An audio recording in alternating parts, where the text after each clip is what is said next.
ఏది అయినా ట్రై చెయ్యి ఆచి చికెన్ మసాలా. ఆచి చికెన్ మసాలా. మధ్యప్రాచ్యంలో భీకర దాడుల కారణంగా విషపు పొగలు కమ్ముకున్నాయి.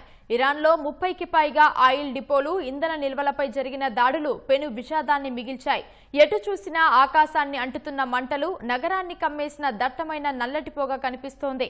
ఈ దాడుల వల్ల కేవలం ఇరాన్ ఆర్థిక వ్యవస్థకే కాకుండా పర్యావరణానికి కూడా అపార నష్టం జరుగుతోంది.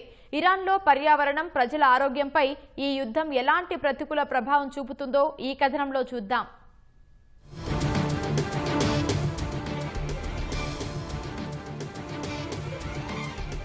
అమెరికా, ఇజ్రాయెల్ సంయుక్తంగా ఇరాన్ రాజధాని టెహ్రాన్ సహా పరిసర ప్రాంతాల్లోని చమురు క్షేత్రాలపై భీకర దాడులు చేశాయి. సుమారు 30కి పైగా ఆయిల్ డిపోలు అగ్నికి ఆహుతయ్యాయి. ఫలితంగా కోట్లాది లీటర్ల చమురు మండిపోయి దట్టమైన నల్లటి పొగ, విషవాయువులు వాతావరణంలోకి విడుదలయ్యాయి. టెహ్రాన్ నగరంలో పట్టపగలే చీకటి కమ్ముకుంది. ఇది అచ్చం యుగాంతం నాటి దృశ్యాన్ని తలపిస్తోందని స్థానికులు భయాందోళనలు వ్యక్తం చేస్తున్నారు.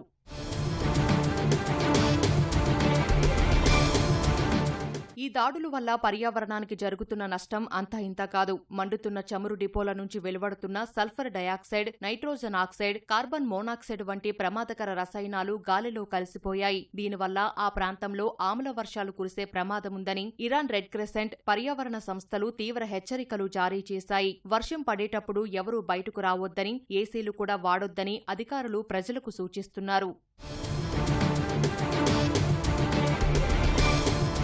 ఈ విషపు గాలి పీల్చడం వల్ల టెహ్రాన్ వాసులు తీవ్ర అనారోగ్యం బారిన పడుతున్నారు. కళ్లు మంటటం, గొంతు మంట, శ్వాస తీసుకోవడంలో ఇబ్బందులు ఎదుర్కొంటున్నారు. వాతావరణంలో కలిసిన విషవాయువుల వల్ల దీర్ఘకాలంలో ఆస్తమా, గుండె జబ్బులు, క్యాన్సర్ వంటి ప్రాణాంతక వ్యాధుల ముప్పు పెరుగుతుందని వైద్య నిపుణులు ఆందోళన వ్యక్తం చేస్తున్నారు. ఈ యుద్ధం పర్యావరణాన్ని నాశనం చేస్తూ సామాన్యుల ప్రాణాలతో చెలగాటమాడుతోంది.